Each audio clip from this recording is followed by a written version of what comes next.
మధ్యాహ్న కాల సమయంలో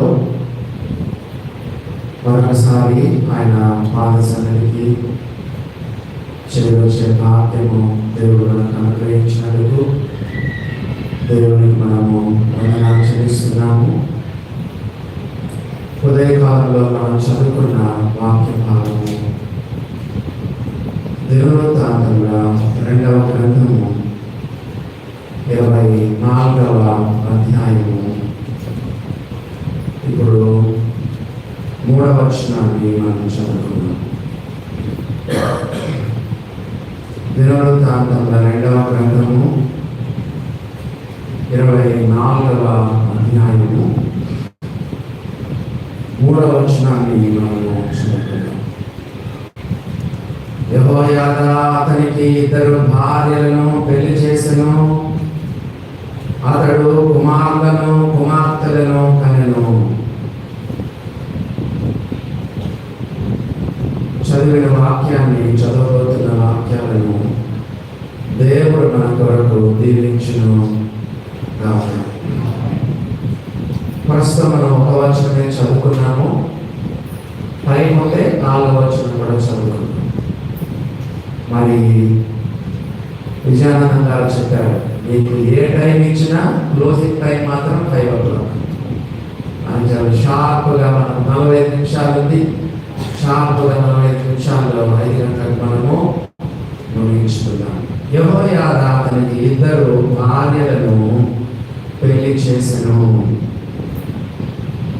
మరి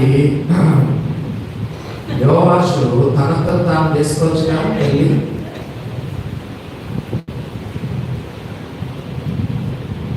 భక్త సింగారు చర్చిలో భక్త సింగారు ఎవరిని చెప్తే వాళ్ళు చేసుకునేవాళ్ళు.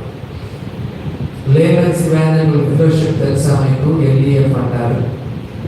అక్కడ కూడా అంతే. దైవ సేవకుడు ఎవరిని చెప్తే వాళ్ళు చేసుకుంటారు. నువ్వు చేసుకుంటావా?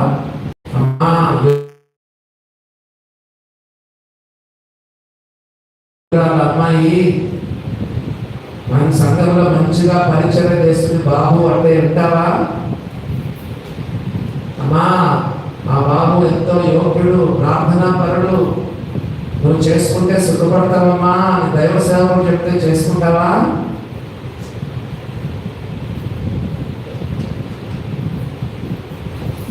యెహోయాదా అతనికి 2 భార్యలను పెళ్లి చేసెను. పొద్దున్న నుంచి ఇప్పుడు 3 పెళ్లిళ్ళు మనం విన్నాం. చెప్పగలరు ఎవరైనా? పొద్దున్న నుంచి ఇది 3వ పెళ్లి.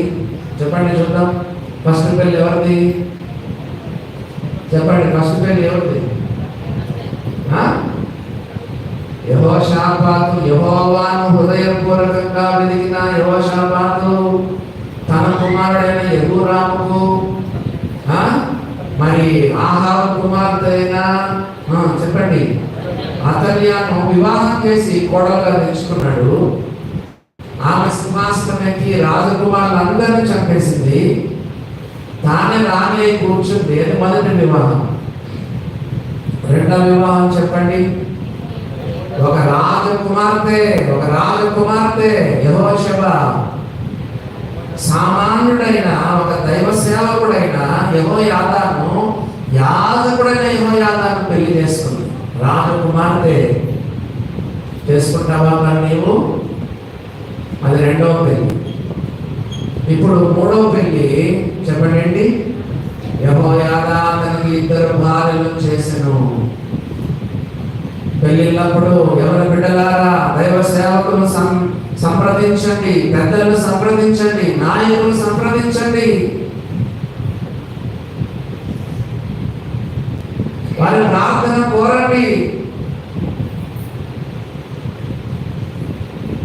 దైవ సేవకులు ఆలోచన చేసి ప్రార్థించి కొన్నిసార్లు మంచి మంచి సంబంధాలు మనకు చూపిస్తారు.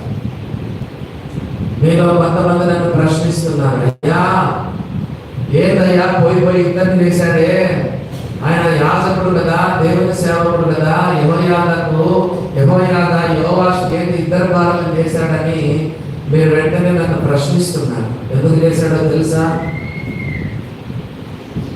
రాజకుమారుడు లేరు. రాజకుమారుడు ఈయన తప్ప ఇంకెవరు లేరు. పొరపాటున యోవాషు కూడా చచ్చిపోయినాడు అంటే ఇంకా దిక్కే లేదు. రాజకుమారులందరూ చంపేసింది అతల్య. రాజవంశాన్ని వృద్ధి చేయడానికి యెహోయాదా తనకి 2 భార్యలు చేశాడు, కానీ వేరే ఉద్దేశం కాదు. బైబిల్లో చెడ్డ మాదిరిని తీసుకోవద్దు. బైబిల్లో గుడ్ ఎగ్జాంపుల్స్ తీసుకోండి, బ్యాడ్ ఎగ్జాంపుల్ తీసుకోవద్దు. దావీదు చేసుకోలేదా, సొలొమోను చేసుకోలేదా, అబ్రహాం చేసుకోలేదా అంటున్నారు విశ్వాసులు ఈ రోజుల్లో. ఏం తప్పేముంది?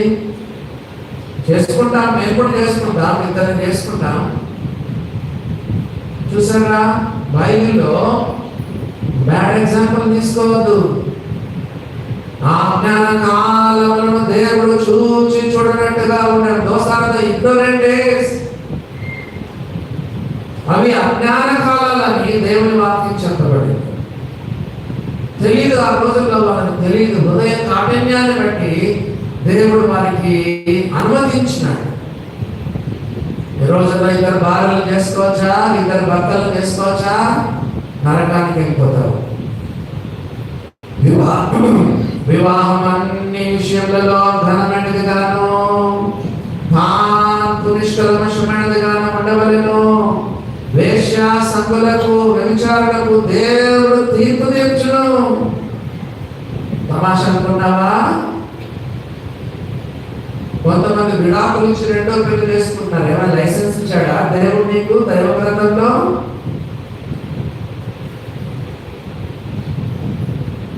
నీ భార్య చనిపోయేంత వరకు నువ్వు 2వ పెళ్లి చేసుకోకూడదు.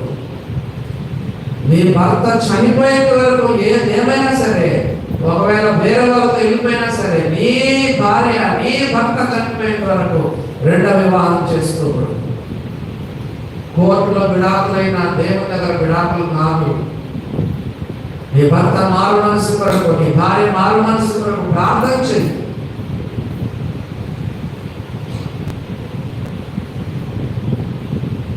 యెహోయాదా అతనికి 2 భార్యలు పెళ్లి చేసుకోలేను. ఎంత విధేయుడుగా ఉన్నాడో చూడండి. దైవ సేవకులు విధేయత చూపిస్తావా? నా పర్సనల్ మ్యాటర్ అనుకున్నాంట. వివాహం అనేది నా పర్సనల్ మ్యాటర్. నా పర్సనల్ మ్యాటర్స్ లో నువ్వెందుకు జోక్యం చేసుకున్నావు అంటున్నారు కొంతమంది యవనస్తులు.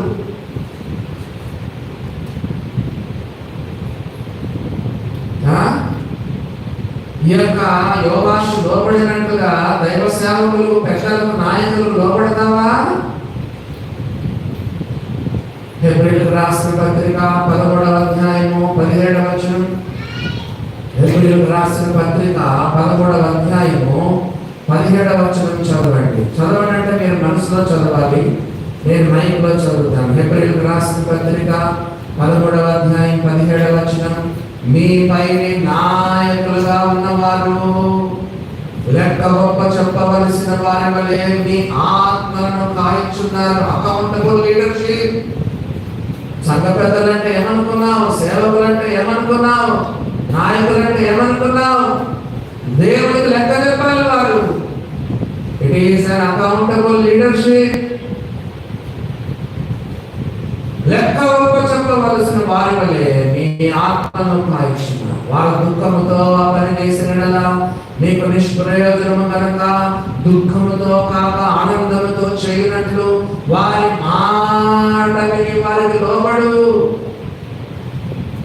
పెద్దలకు, నాయకులకు, సేవకులకు లోబడి జీవించు.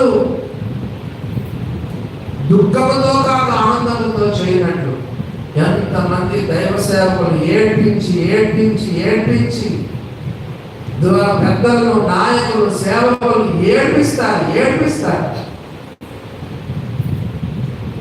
మీ పెద్దలు, మీ నాయకులు, మీ సేవకులు మీ విషయంలో ఏడవడం మీకు మంచిది కాదు. దైవ సేవకులు ఏడ్పించద్దు, నాయకులు సేవకులు ఏడ్పించద్దు, పెద్దలు ఏడ్పించద్దు. మంచిగా సేవ చేసుకోవాలి. వారు దుఃఖంతో కాక ఆనందంతో సేవ చేసుకోవాలి. వారి మాట విని వారికి లోబడి ఉండండి. పొద్దున కౌరవ కుమారులను జ్ఞాపకం చేశారు కదా, సజీవంగా పాతాళానికి, చచ్చిపోయిన తర్వాత పాతాళానికి వెళ్తారు. సజీవంగా పరముకు వెళ్ళిన వాళ్ళేమో ఏలియా హానోకులైతే, సజీవంగా పాతాళానికి వెళ్ళిన వాళ్ళు ఎవరంటే ఘోరంగా తన అభిరాములు వారి సంబంధికులు. తిరుగుబాటు చేస్తే మనం ఎంతో నష్టపోతాం. యోవాషు ఎంత విధేయత కలిగి ఉన్నాడు. ఒక వచనం మనం చదువుతాం, రాజుల 2వ గ్రంథం. సేమ్ యోవాషు గురించి రాజుల 2వ గ్రంథంలో కూడా రాయబడింది. రాజుల 2వ గ్రంథం 12వ అధ్యాయం చదవండి. రాజులు 2వ గ్రంథము 12వ అధ్యాయము 2వ వచనం చదువుకున్నాం. లేదా మొదటి 2 వచనాలు చదవండి. రాజుల 2వ గ్రంథం 12వ అధ్యాయము మొదటి 2 వచనాలు. యెహూ ఏలుబడిలో 7వ సంవత్సరమందు యోవాషు ఏలన ఆరంభించి యెరూషలేములో 40 సంవత్సరములు ఏలెను. అతని తల్లి బెర్షెబా సమందరాల నుంచి యోవాషు గురించి 2వ వచనం చదవండి. యాజకుడైన యెహోయాదా తనకు బుద్ధి నేర్పువాడైన దినములలో, చదవండి, మళ్ళా చదవండి. యాజకుడైన యెహోయాదా తనకు బుద్ధి నేర్పువాడైన దినములన్నిటిలో. ట్యూటర్ ఎవరు? యెహోయాదా. యోవాషుకి ఎవరు చెప్పండి? ట్యూటర్. బుద్ధి నేర్పిస్తా ఉన్నాడు, రాజ్య విషయాలు నేర్పిస్తా ఉన్నాడు. భవిష్యత్తులో సింహాసనం ఎక్కాలి, బాధ్యతలు స్వీకరించాలి, కిరీటాన్ని ధరించాలి, దేశాన్ని పరిపాలించాలి. నేర్చుకోవాలి, నేర్చుకోవాలి, నేర్చుకోవాలి. ఎవరి దగ్గర? యెహోయాదా దగ్గర నేర్చుకోవాలి. పెళ్లి విషయంలో లోబడుతున్నాడు, నేర్చుకునే విషయంలో లోబడుతున్నాడు, బుద్ధి నేర్చుకుంటున్నాడు, బుద్ధి నేర్చుకుంటున్నాడు. నేర్చుకుంటున్నావా? నిన్న లేక మన బాప్తీసం తీసుకున్నాం, స్టేజ్ మీదకి వచ్చేస్తాం. 2 రోజుల క్రితం బాప్తీసం తీసుకున్నాం, స్టేజ్ ఎక్కుతాం, వాక్యం చెప్తాం. పెద్దలను, సేవకులను, నాయకులను డామినేట్ చేస్తాం. నిన్న లేక మన బాప్తీసం తీసుకుని రొట్టె వరకు స్తుతులు చెల్లించడానికి వస్తాడు, పాత్ర వరకు స్తుతులు చెల్లించడానికి వస్తాడు. ఉన్నారుగా, పెద్దలు ఉన్నారు. సేవ మన ప్రజల సంఘాల్లో ఏంటి? ప్రభు పనులలో ఎవరైనా పాట చెప్పచ్చు, ఎవరైనా ప్రేరేపింపబడిన వారు చెప్పండి, ఇక్కడికి వచ్చి వాక్యం చెప్పచ్చు, ప్రభుని గురించి జ్ఞాపకం చేయొచ్చు. ఎవరు ప్రేరేపించబడితే వాళ్ళు స్థుతులు చెల్లించవచ్చు, ఎవరు ప్రేరేపింపబడితే వాళ్ళు రొట్టె కొరకు పాత్రలు స్థుతులు చెల్లించవచ్చు. ఇచ్చినటువంటి స్వాతంత్ర్యం చేస్తావా? టేక్ ఇట్ ఫర్ గ్రాంటెడ్ గా తీసుకుంటావా? పెద్దలు, నాయకులు, సేవకులను డామినేట్ చేస్తావా? నేర్చుకో, నేర్చుకో. మొట్టమొదటి దేవుని దగ్గర నేర్చుకో, దైవ సేవకుల దగ్గర నేర్చుకో, పెద్దల దగ్గర నేర్చుకో.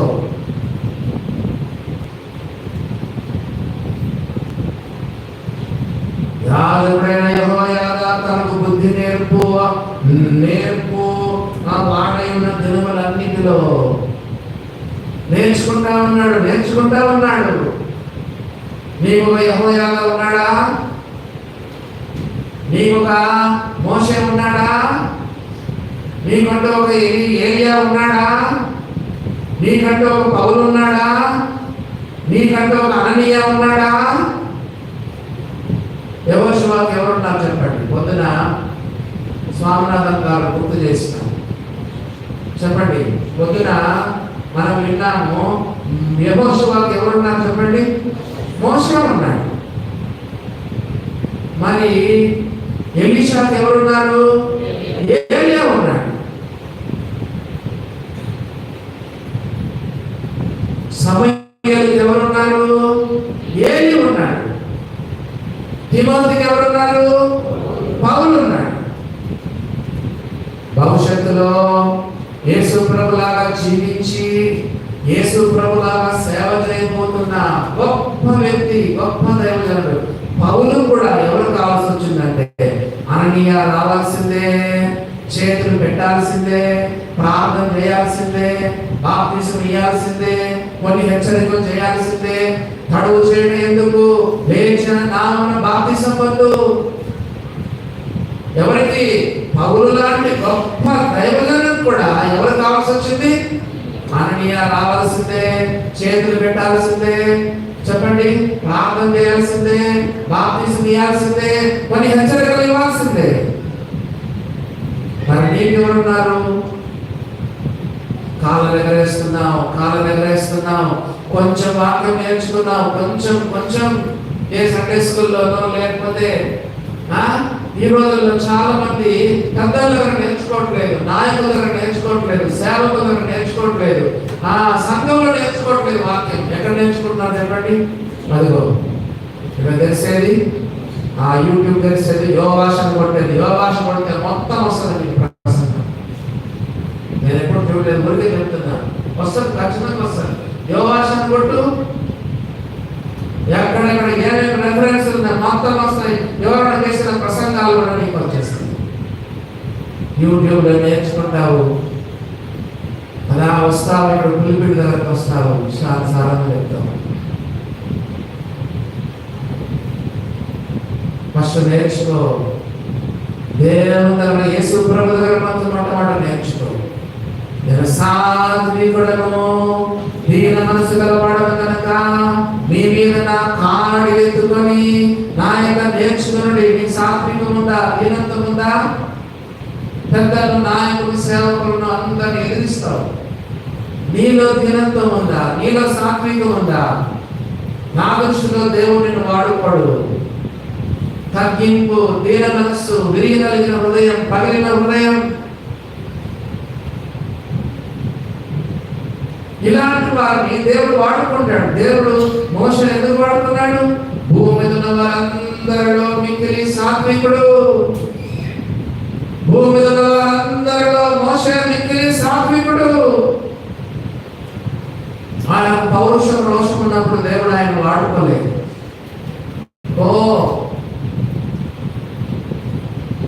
40 ఏళ్ళ ట్రైనింగ్ ఎక్కడైనా ఏ ఉద్యోగమైనా ఉంటుందంటే చెప్పండి? 40 ఏళ్ళు, అసలు 40 years ఆల్రెడీ రాజభవనంలో పెరిగాడు.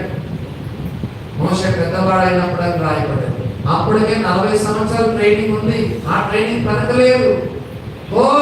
మామ దగ్గరికి వెళ్ళు, విద్యాదేశానికి వెళ్ళు, గొర్రెలు కాయి, మందలు కాయి, సాత్వికం నేర్చుకో, దీనత్వం నేర్చుకో, తగ్గింపు నేర్చుకో.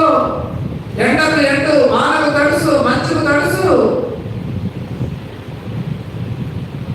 సాత్వికుడను, దీన మనసు గలవాడను కనుక మీ మీద నా కాడి ఎత్తుకొని నా యొక్క నేర్చుకోండి. దేవుని దగ్గర నేర్చుకో. దేవుడు ఎంత బలంగా వాడుకుంటాడో తెలుసా? కీర్తన గ్రంథం 34వ కీర్తన, కీర్తన గ్రంథము 34వ కీర్తన చూడండి. 34వ కీర్తన 11వ వచనం చదువుతున్నాను. పిల్లలారా, మీరు వచ్చిన మాట వినుడి, యెహోవా యందు భయభక్తులు మీకు నేర్పెదను. నేర్చుకున్నావా? దేవుని యందు భయభక్తులు. దేవుడు అంటే నీకు భయం లేదు, మనుషులంటే భయం లేదు. పెద్దలు, నాయకులు, సేవకుడు అసలే నీకు భయం లేదు. నేర్చుకో. పిల్లలారా, మీరు వచ్చిన మాట వినుడి, యెహోవా యందు భయభక్తులు మీకు నేర్పెదను. సాత్వికం నేర్చుకో, దీనత్వం నేర్చుకో, దేవుని యందు భయభక్తులు నేర్చుకో.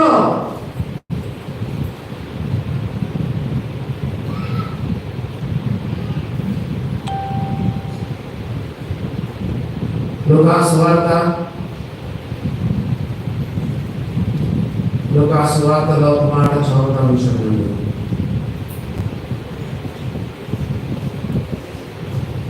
11వ అధ్యాయం 1వ వచనం చదువుతున్నాను. లూకాసు వార్త 11వ అధ్యాయం 1వ వచనం. ఆయన ఒక చోట ప్రార్థన చేయుచుండెను. ప్రార్థన చాలించిన తర్వాత ఆయన శిష్యులలో ఒకడు, ప్రభువా, యోహాను తన శిష్యులకు నేర్పినట్టుగా మాకును ప్రార్థన చేయ నేర్పించయ్యా. అయ్యా, మాకు ప్రార్థన చేయడం నేర్పించయ్యా. నేర్చుకున్నావా? యేసయ్య దగ్గర ప్రార్థన నేర్చుకున్నావా? ప్రసంగాల యేసు ప్రభు శిష్యులకు ప్రసంగాలు నేర్పించాడా? ప్రార్థన నేర్పించాడా? ఇలా కూర్చోవాలి, ఇలా నిలబడాలి, ఇట్లా గట్టిగా మాట్లాడాలి, చేతులు ఇట్లా తిప్పాలి, ఇట్లా తిప్పాలి, అటు తిప్పాలి, గంభీరంగా చెప్పాలి, గట్టిగా చెప్పాలి, స్పష్టంగా చెప్పాలి. యేసు ప్రభు ప్రసంగాలు నేర్పించాడా? ప్రార్థన నేర్పించినాడా? ప్రార్థన నేర్చుకో, ప్రార్థన నేర్చుకో. మీకు విషయం చెప్పమంటారా? నీ ప్రార్థనను బట్టి నీ ఆత్మీయత లెక్క పెట్టవచ్చు. తెలుసా నీకు? ప్రార్థన అంటే చిలక పలుకులు కాదు. వస్తావు ప్రార్థన చేయమంటే చిలక పలుకులు పలుకుతావు. నీ ప్రార్థనలో పస లేదు, శక్తి లేదు, ఆత్మ నడిపింపు లేదు. నీవు ప్రార్థన చేసే విధానాన్ని బట్టి నువ్వు ఎంత ఆత్మీయంగా ఎదిగావో తెలుసుకోవాలి. జస్ట్ ఒక 1 month బ్యాక్ మా చర్చిలో ఒక అమ్మాయికి ఒక అబ్బాయి చెప్పాడు, అన్నా ఆ అమ్మాయి నేను ఇష్టపడుతున్నాను. అమ్మాయి చాలా తెల్లవారు ఆరోగ్యం వచ్చి చర్చ్ అంతా ఊడిసిపోతుంది, అంత మాపింగ్ కూడా చేస్తుంది, అంత వచ్చి మాపింగ్ ఎప్పుడు చూస్తున్నాడు. మంచి మంచి అమ్మాయి కాబట్టి ఆ అమ్మాయికి ప్రపోజ్ చేయలేదు. అన్నా నా గురించి చెప్పండి అన్నా. సరే ఆ అమ్మాయిని పిలిపించి ఇలాగే మరి ఇలాగా అమ్మా మరి తల్లిదండ్రులకు చెప్పు బాబు, సరే అమ్మాయిని పిలిపించి తల్లిదండ్రులకు చెప్పమ్మా, అలానే అబ్బాయి ఇలాగా ప్రపోజ్ చేస్తున్నాడు అంటే అమ్మాయి ఏమన్నా తెలుసా? అంకుల్ ఆ అబ్బాయి ఒకసారి నేను ఏనాడు అబ్బాయి ప్రార్థన చేసింది వినలేదు. ఆ అబ్బాయి ప్రార్థన విన్న తర్వాత నేను చెప్తాను అంకుల్ అని.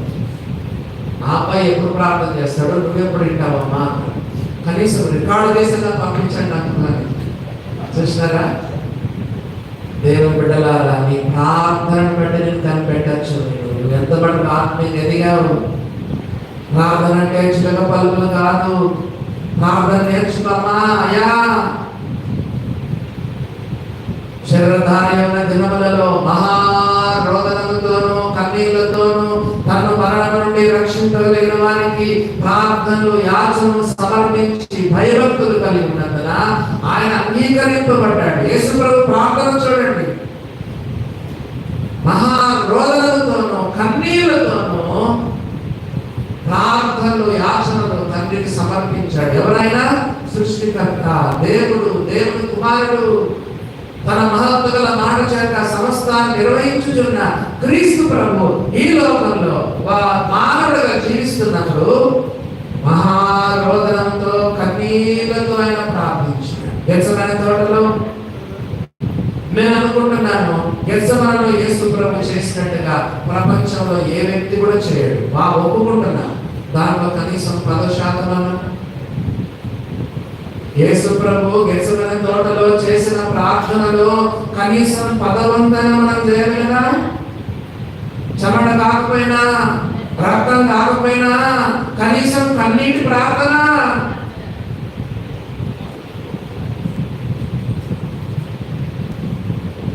యేసు ప్రభు దగ్గర నేర్చుకో, పెద్దలు, నాయకులు, సేవకుల దగ్గర నేర్చుకో.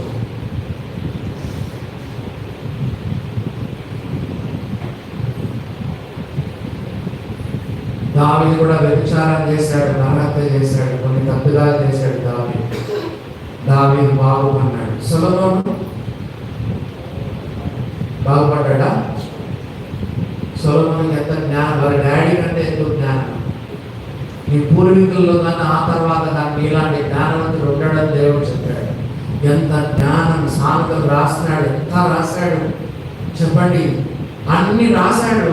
తనే ఏమైపోయాడు? బైబిల్లో రాయబడింది, కామాతురత గలవాడై 700 భార్యలు 300 ఉపపత్తులు చేసుకున్నాడు.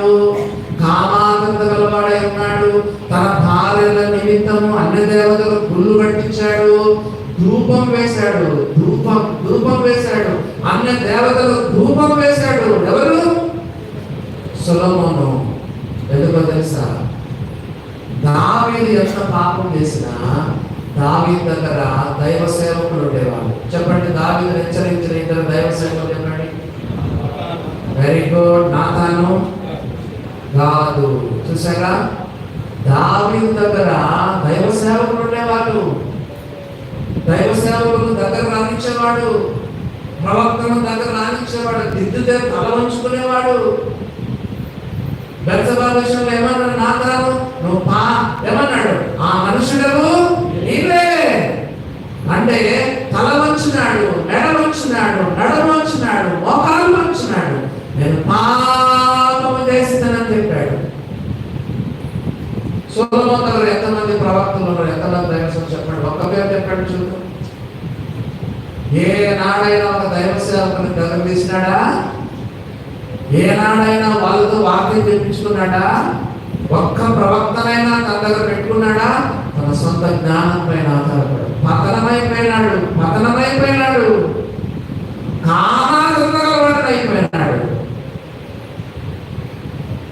నీకు నాకు ఒక ఏరియా అవసరం, నీకు నాకు ఒక మోషే అవసరం, నీకు నాకు ఒక యెహోయాద అవసరం, నీకు నాకు ఒక పౌలు అవసరం, నీకు నాకు ఒక అననీయ అవసరం, నీకు నాకు ఒక ఏరియా అవసరం. నేనే పెద్దోళ్ళేం కాదు. నా చిన్న సేవా అనుభవంలో కొంతమందిని చూశాను, విర్రవీగినారు. కొంతమంది సేవకులు విర్రవీగినారు, విశ్వాసులు పైకి పోయినారు, పైకి పోయి దేవుడు ధనాన్ని కింద పట్టేసినారు, విర్రవీగిపోయినారు. పెద్దలు లెక్క చేయరు, నాయకులు లెక్క చేయరు, సేవకులు లెక్క చేయరు. యశూరుడు ప్రొపిన వాడే కాలు చాటించను. చెప్పండి, కాలు జాడించండి. షారయి రాసిన హాగరు, పో, ఎక్కడ పోతున్నావు? పో. షారా దగ్గర అనిగుండు, పెద్దల దగ్గర, నాయకుల దగ్గర, సేవకుల దగ్గర అనిగుండు. నేర్చుకో. ఒకరోజు దేవుడిని పైకి తీసుకొస్తాడు. మా సంఘం ఏంటి తెలుసా? స్వామి గారు తెలుస్తుంది. మా సంఘం పెద్దలే ఉంటారు. నేను పెరిగిన సంఘంలో అంత తలపడ్డ ముందులే ఉంటారు. నేను ఏనాడు ప్రసంగం చేయలేదు, బళ్ళలో కూడా ప్రసంగం చేయలేదు. ఊడవడం, తుడవడం, మైకులు పెట్టడం, నీళ్లు పెట్టడం, కుర్చీలు వేయడం, మళ్ళీ పాఠ పుస్తకాలు పెట్టడం, సండే స్కూల్ సిద్ధపరచడం, చైర్లు ఎక్కడో అక్కడ ఉంటాయి, ఇక్కడ ఒక 5 చైర్లు, ఇంకొక 5 చైర్లు, ఒకేసారి 10 చైర్లు మోసేవాడిని. సంఘంలో సేవ చేసేవాడిని, దేవునికి సేవ చేసేవాడిని, దైవ సేవకుని కూడా సేవ చేసేవాడిని. వాళ్ళ ఇంట్లో 10 మనుషులాగా చేసేవాడిని. చదువుకుంటేనే దైవ సేవకుని ఇంట్లో కూడా 10 మనుషులాగా పనిచేస్తున్నాను. వాళ్ళ దగ్గర అడిగిమని ఉన్నాను. దేవుడు మమ్మల్ని ఈ రీతిగా వాడుకుంటాడని కలలో కూడా ఊహించలేదు. మా సంఘంలో మేము నేర్చుకుంది ఏంటంటే వినయము, విధేయత, తగ్గింపు, దీన మనస్సు, సాత్వికం. ఇది మా సంఘంలో మేము నేర్చుకో. దేవుడు తగిన సమయం అందరినీ హెచ్చించినట్లు చెప్పండి, ఆయన బలిష్టమైన చేతి క్రింద దీన మనస్కుడుగా ఉండు. ఆయన బలిష్టమైన చేతి కింద దీన మనస్కుడుగా ఉండు. ఒక రోజు నేను పైకి తీసుకొస్తాను. యెహోయాద దగ్గర నేర్చుకో. సరే, మనం ముందుకు వెళ్దాము. మళ్ళా చూడండి ఏమని రాయబడిందో. 24వ అధ్యాయము, దినవృత్తాంతంలో 2వ గ్రంథం 24వ అధ్యాయము. ఇప్పుడు 4వ వచనం చదువుతున్నాం. దినవృత్తాంతంలో 2వ గ్రంథము 24వ అధ్యాయము 4వ వచనం చదువుతున్నాం. అంతటా యెహోవా మందిరమును బాగు చేయవలనని యోవాషునకు తాత్పర్యము పుట్టెను. నీకేం పుడుతుంది? ఆయనకు తాత్పర్యం పుట్టిందంట. తాత్పర్యం మరి నీకేం పుట్టింది? ఏం పుడుతుంది నీకు మనసులో?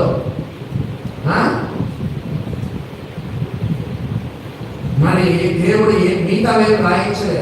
సింహాసనం ఎక్కినాడో లేదో, పెళ్ళి అయిందో లేదో, వెంటనే ఆయన ఏమైనా రాజ్యం బాగా చేసినట్టు, లేకపోతే రాజ్య పరిపాలన చేసినట్టు ఇంకేదో లేదు. కానీ దేవుడు ఫస్ట్ రాయించినాడు. ఏమని?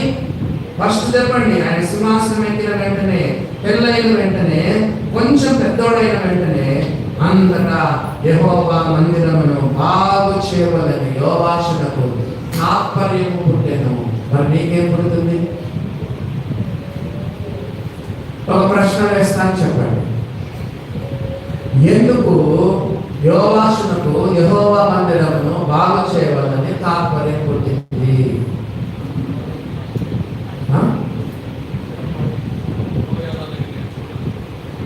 యెహోయాదా నేర్చుకున్నాడు కాబట్టి మందిరాన్ని బాగు చేస్తున్నాడా? ఇంకా చెప్పండి, అసలేం చెప్పట్లేదు. మందిరం పాడై ఉన్నాడు కాబట్టి మందిరాన్ని బాగు చేస్తున్నాడు. ఓకే, అది కూడా కొంచెం కరెక్ట్. యథార్థంగా జీవించాడు కాబట్టి యెహోవా దృష్టికి బాగు చేయాలనుకుంటున్నాడు. ఓకే, అది కూడా కొంచెం కరెక్ట్.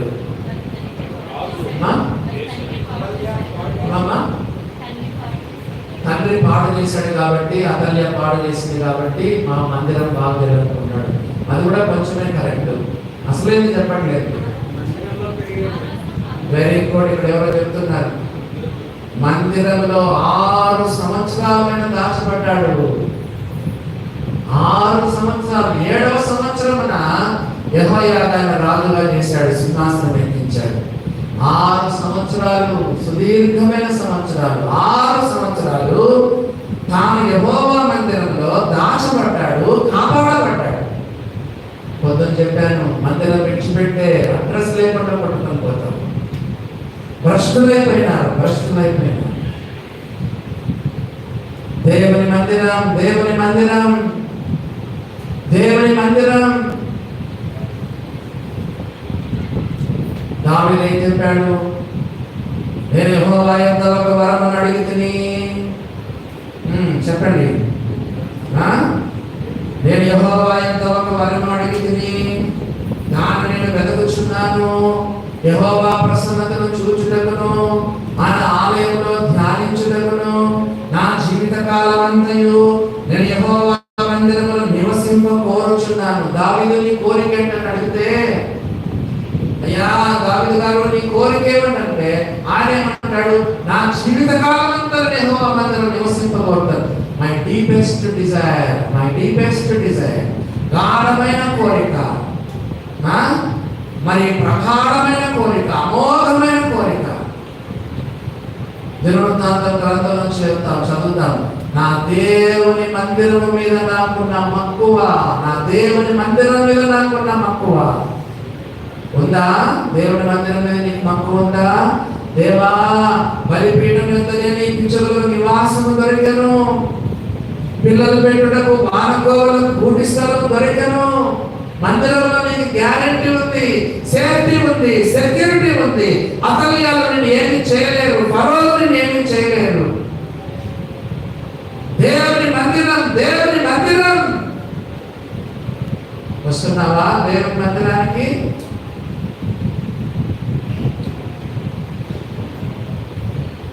దేవుని బిడ్డలారా, ఒక్క ప్రసంగం పోగొట్టుకుంటే ఎంత నష్టమో తెలుసా?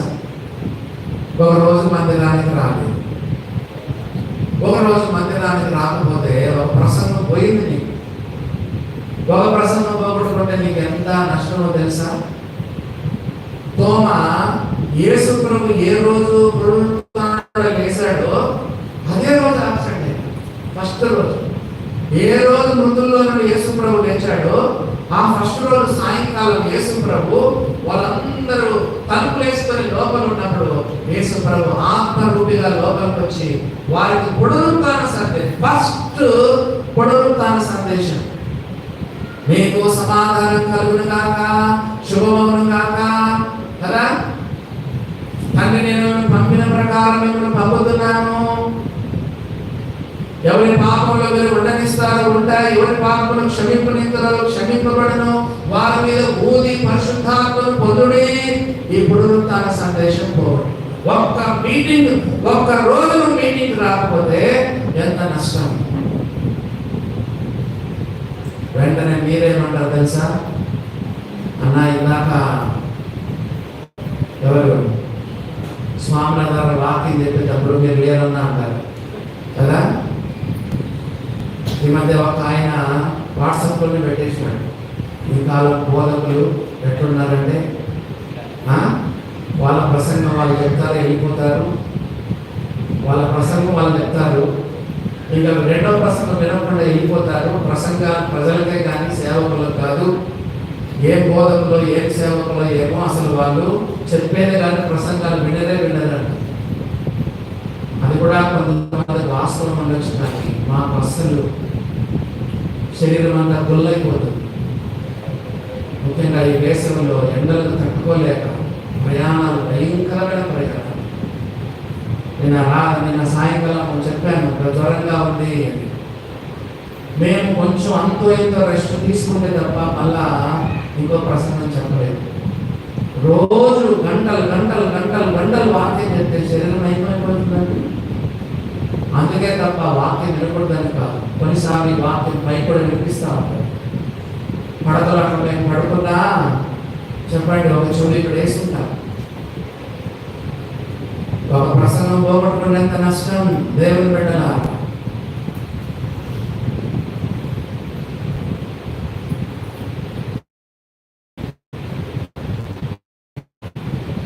యెహోవా మందిరమును బాగు చేయవలని తాత్పర్యము పుట్టెను.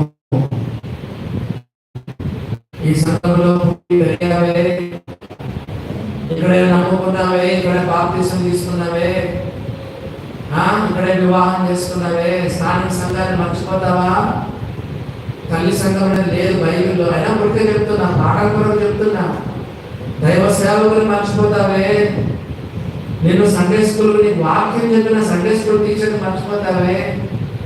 ఏ సంఘంలో పుట్టి పెరిగావు, ఏ సంఘంలో నమ్ముకున్నావు, ఏ సంఘంలో బాప్తిసం తీసుకున్నావు, ఏ సంఘంలో వివాహం చేసుకున్నావే, హైదరాబాద్ పోతేనే బెంగళూరు పోతేనే మర్చిపోయేదేనా? కృతజ్ఞత ఉండదు. ఇక్కడ సంగతి నాకు తెలియదు, కానీ హైదరాబాద్ లో చెప్తున్నాను.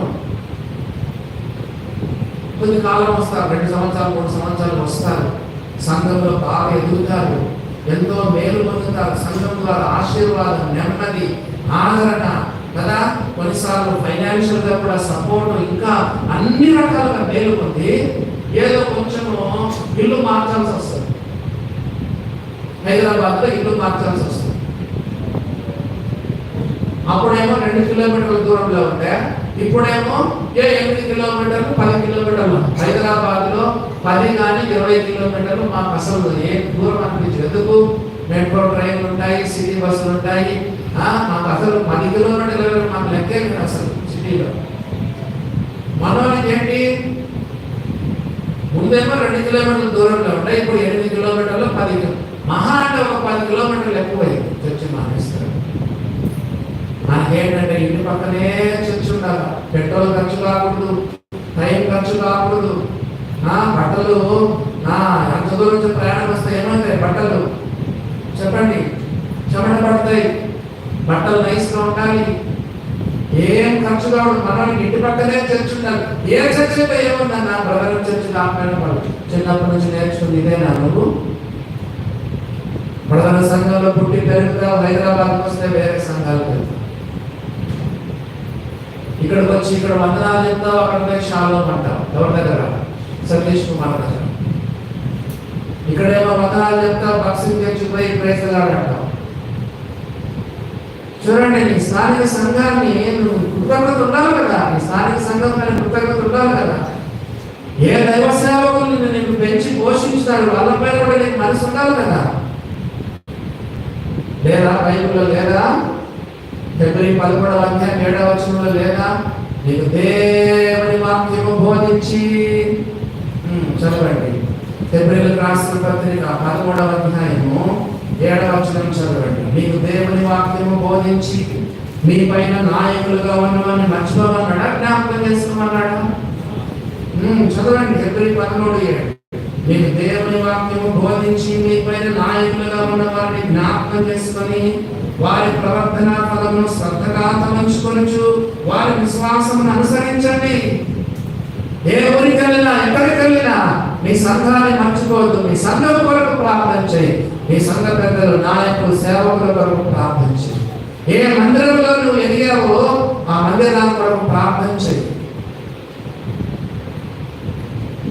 దేవుని వాక్యం బోధించి మీ పైన నాయకులుగా ఉన్న వారిని జ్ఞాపకం చేసుకొని వారి ప్రవర్తన ఫలమును శ్రద్ధగా తలంచుకొనొచ్చు వారి విశ్వాసమును అనుసరించండి. 6 సంవత్సరాలు ఆ మందిరంలో దాచబడ్డాడు కాబట్టి ఆ మందిరం పైన తనకు ప్రేమ ఉంది. అందుకొరకు ఏం చేశాడు? 5వ వచనం చదవండి.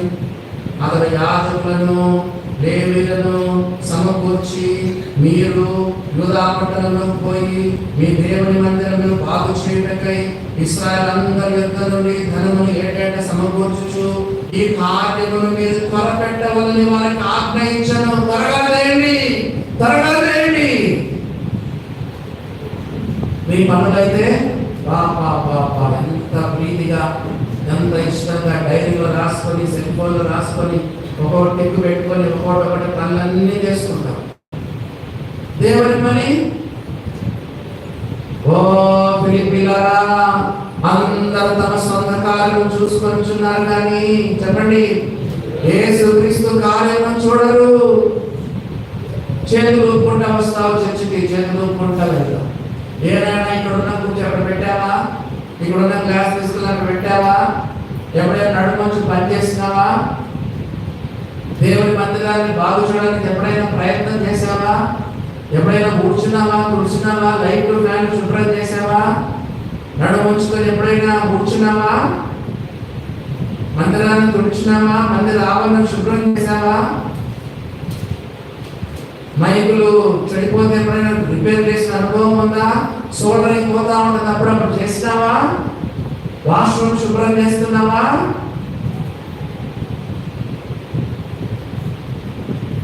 ఉదయకాలం స్వామినాథన్ గారు సంఘములో పరిచర్య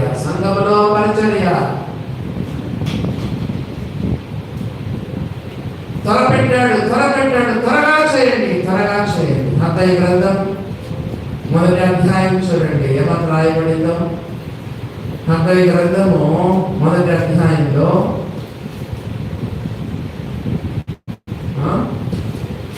యోనా, మీకా, నహూము, హబక్కూకు, జెఫన్యా, హగ్గయి కదండి. 775వ పేజ్. హగ్గయి గ్రంథం 1వ అధ్యాయములో ఏమని రాయబడింది? 9వ వచనము లాస్ట్ లైన్ చదవండి, లాస్ట్ 3 లైన్. హగ్గయి గ్రంథం 1వ అధ్యాయం 9వ వచనం ఆఖరి 3 లైన్. నా మందిరము పాడై ఉండగా మీరందరూ మీ ఇల్లు కట్టుకొనుటకు త్వరపడుట చేతనే కదా. మీ ఇల్లేమో త్వరగా కట్టుకుంటావు. దేవుని పని అంటే తొందరపడవు. త్వరపెట్టండి, త్వరగా చేయండి. లేవీయులకు ఆజ్ఞాపిస్తున్నాడు, త్వరగా దేవుని మందిరాన్ని పని చేయండి. ఇంకేమన్నాడో చూడండి, 4వ వచనం. ఈ మందిరము పాడై ఉండగా మీరు స్థలం వేసిన ఇళ్లలో నివసించున్నది సమయమా? చెప్పండి. దేవుని మందిరం ఏం పట్టించుకో. మందిరము పాడి ఉండా మందుడవై నీవుండి, మందిరము పాడి ఉండా మందుడవై నీవుండి, సారంభి గృహములలో సంతోష సమయమిగా, సారంభి గృహములలో సంతోష సమయమిగా. ఓ సంగమా తినుచు త్రాగుచు సుఖింతువా. ఓ సంగమా తినుచు త్రాగుచు సుఖింతువా. మందిరం అంటే ఈ భౌతికమైన మందిరమే కాదు, సంఘం అనే ఆ మందిరం కొరకు, సంఘము కొరకు నువ్వేం చేస్తున్నావు? ఏం కష్టపడుతున్నావు? పౌలు కొలస్సీయులకు రాస్తూ ఏం చెప్పాడు తెలుసా? సంఘమను శరీరం కొరకు క్రీస్తు పడిన పాటలో పొదువైన వాటిని నావంతు నా శరీరమందు సంపూర్ణము చేయుచున్నాను. అదొక్క వచనం చదువుకుని ప్రార్థన చేసుకున్నాను. కొలెస్సరికి రాసిన పత్రిక మొదటి అధ్యాయం, కొలెస్సరికి రాసిన పత్రిక మొదటి అధ్యాయము 24వ వచనం చదువుకొని ప్రార్థన చేస్తుంది. కొలెస్సరికి రాసిన పత్రిక 1:24, ఇప్పుడు మీ కొరకు నేను అనుభవించిన శ్రమలయందు సంతోషించుచు. ఇప్పుడు చదవండి. సంఘము అను ఆయన శరీరము కొరకు క్రీస్తు పడిన పాటలలో పొదువైన వాటి యందు నా వంతు నా శరీరమందు సంపూర్ణము చేయించున్నాను. పాపక్షమాపణ కొరకు యేసు ప్రభు అంత సమాప్త పలికాడు. కానీ సంఘమని శరీరం కొరకు మనకు కూడా భాగమిచ్చాడు. సంఘమని శరీరం కొరకు క్రీస్తు పడిన పాటలలో పొదువైన వాటి యందు దేవుడు మనకి ఎంత భాగ్యం ఇచ్చాడు చూడండి. సంఘం కొరకు ఏమైనా పాట పడుతున్నావా? సంఘం కొరకు ఏమైనా శ్రమ పడుతున్నావా? సంఘాన్ని బాగు చేయాలి, సంఘాన్ని అభివృద్ధిలోకి తీసుకురావాలి, సంఘాన్ని కట్టాలి, సంఘాన్ని క్షేమాభివృద్ధి కలుగజేయాలి.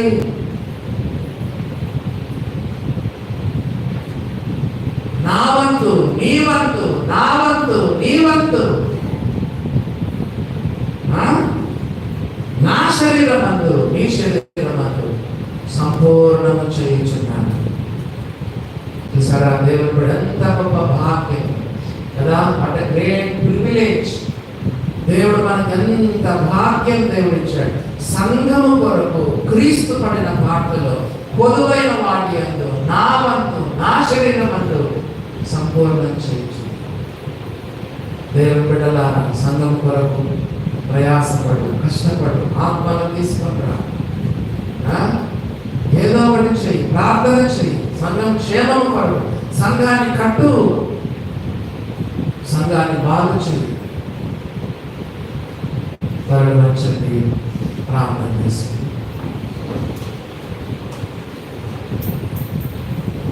ఒక నిమిషం మౌనంగా దైవ సన్నిధిలో మన హృదయాలు పరీక్ష చేసుకుందాం. ఉదయం 2 ప్రసంగాలు, మధ్యాహ్నం 2 ప్రసంగాలు. దేవుడు మీతో ఏం మాట్లాడలేదా? ఏ తప్పిదం చూపించలేదా? ఏ పాపం చూపించలేదా? దైవ సన్నిధిలో ఒప్పుకో, కన్నీరు మార్చు, లోపాల దోషాలు ఒప్పుకో, ఆత్మీయ జీవితంలో ముందుకు కొనసాగు. ఒక నిమిషం మౌనంగా దైవ సన్నిధిలో మన హృదయాలను పరీక్ష చేసుకుందాం.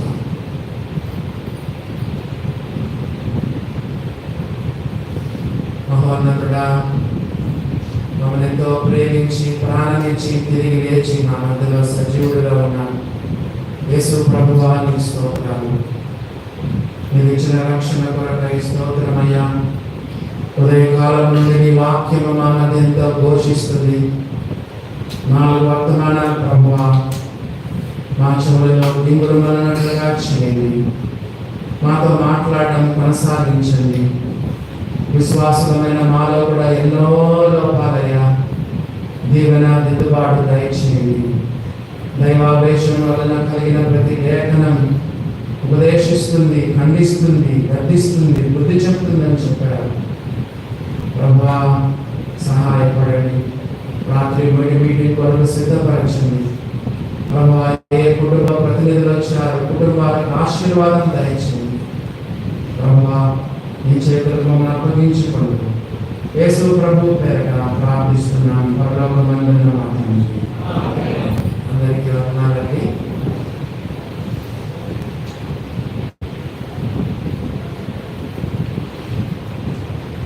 యావార్షం గురించి శ్రేష్టమైన సంఘాన్ని దేవదాసులకు స్థానిక సంఘం తరఫున వందనాలు తెలియజేస్తున్నాము.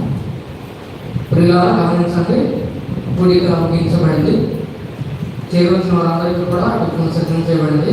అయితే మొట్టమొదటిగా దూర ప్రాంతం నుండి వచ్చిన వారికి ఆ టిఫిన్ ముందుగా సిద్ధం చేస్తూ ఉన్నారు. వారు గమనించి, స్థానిక సంఘం గమనించి దూర ప్రాంతం నుంచి వచ్చినటువంటి వారు టిఫిన్ తీసుకున్న తర్వాత స్థానిక సంఘం కూడా టిఫిన్ తీసుకోవాల్సిందని ప్రభుత్వ మనం చేస్తున్నాం. అందరం లేచి వెళ్ళడం. కూడిక ఇంతకు ముగించబడింది. తిరిగి మళ్ళా 7 గంటలకు కూడికకు చేరి వద్దాం. అందరికీ వందనాలండి.